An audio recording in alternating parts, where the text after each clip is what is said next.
Expired medicine खाना कितना safe है या डेंजरस है? क्या एक्सपायर्ड मेडिसिन जहर बन जाती है?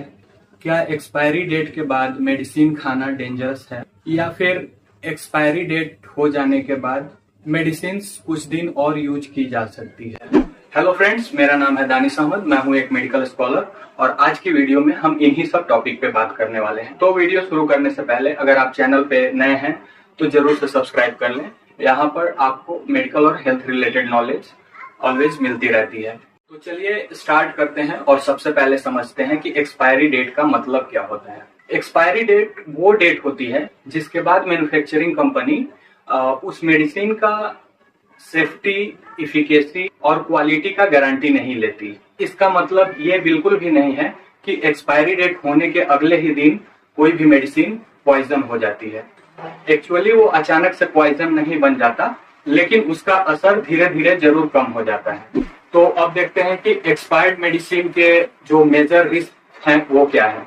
तो सबसे पहला ये है ट्रीटमेंट फेलियर, यानी कि इफेक्टिवनेस, मेडिसिन की इफेक्टिवनेस कम हो जाती है।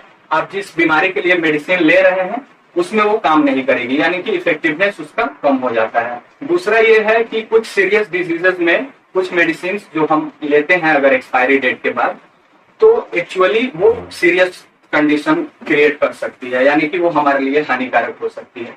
लाइक कि अगर हार्ट डिजीजेस में जो नाइट्रोग्लिसरीन होते हैं वो, या कोई लिक्विड प्रिपरेशन है जो, और या एपिलेप्सी की मेडिसिन, अगर इस तरह की कुछ मेडिसिन अगर ले रहे हैं एक्सपायरी डेट के बाद, तो वो एक्चुअली हमारे लिए हार्मफुल हो जाती है। तो इससे बचना है। अभी मैं आपको आगे बताऊंगा कि कौन कौन सी मेडिसिन एक्चुअली ये एक्सपायरी डेट के बाद बहुत ज्यादा हार्मफुल हो जाती है और उसको हमें हमेशा लेने से बचना चाहिए एक्सपायरी डेट के बाद। लिक्विड मेडिसिन जो हैं वो थोड़ा जल्दी खराब होते हैं, लाइक कोई सिरप हो गया या आई ड्रॉप्स हो गए, तो ये सब एक्सपायरी डेट के बाद थोड़ा जल्दी खराब हो जाते हैं। अब जो मेडिसिन है एक्चुअली एक्सपायरी डेट के बाद जो डेंजरस हो सकते हैं या हमारे हेल्थ के लिए हार्मफुल हो सकते हैं, उन मेडिसिन में जैसा कि मैंने पहले आपको बताया कि जो लिक्विड प्रिपरेशंस हैं, लाइक इंजेक्शन हो गए कोई, या आई ड्रॉप्स हो गए या सिरप हो गए, तो इसमें कुछ ड्रग्स आते हैं like insulin, eye drop, nitroglycerin, antibiotic syrup, vaccine या इंजेक्टेबल मेडिसिन जो हैं, इन सब चीजों को बिल्कुल भी नहीं लेना चाहिए हमें एक्सपायरी डेट के बाद, क्योंकि इन सब मेडिसिन की पोटेंसी और स्टेरिलिटी बहुत ज्यादा मैटर करती है। और अब लास्ट में देखते हैं कि अगर गलती से कोई एक्सपायर्ड मेडिसिन अगर हम ले लेते हैं तो हमें क्या करना चाहिए। तो मानो अगर कोई एक्सपायर्ड टैबलेट या कोई ओरल प्रिपरेशन जो अगर आप गलती से ले लिए और अगर कोई साइन सिम्टम प्रोड्यूस नहीं हुआ, तो जनरली ये सेफ ही माना जाता है। और ये ओरल मेडिसिन जितने भी हैं, जैसा कि मैंने आपको पहले ही बता दिया था कि ये तुरंत से पॉइजनस नहीं हो जाती है, तो ये डिपेंड करता है कि आप कितने टाइम बाद लेते हैं। तो साइन सिम्टम अगर कुछ प्रोड्यूस नहीं हो रहा है, कुछ हार्मफुल हेल्थ इफेक्ट नहीं दिख रहे हैं, तब तक आप सेफ हैं, कोई दिक्कत नहीं है।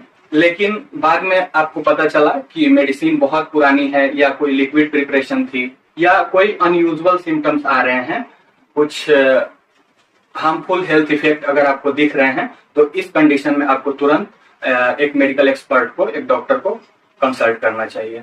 और अब लास्ट में एक फाइनल मैसेज कि एक्सपायर्ड मेडिसिन ऑलवेज पॉइजनस नहीं होती है, लेकिन इसके इफेक्टिवनेस पर भरोसा नहीं किया जा सकता है कि ये कितना काम करेगी, नहीं करेगी, या क्या एडवर्स इफेक्ट प्रोड्यूस करेगी।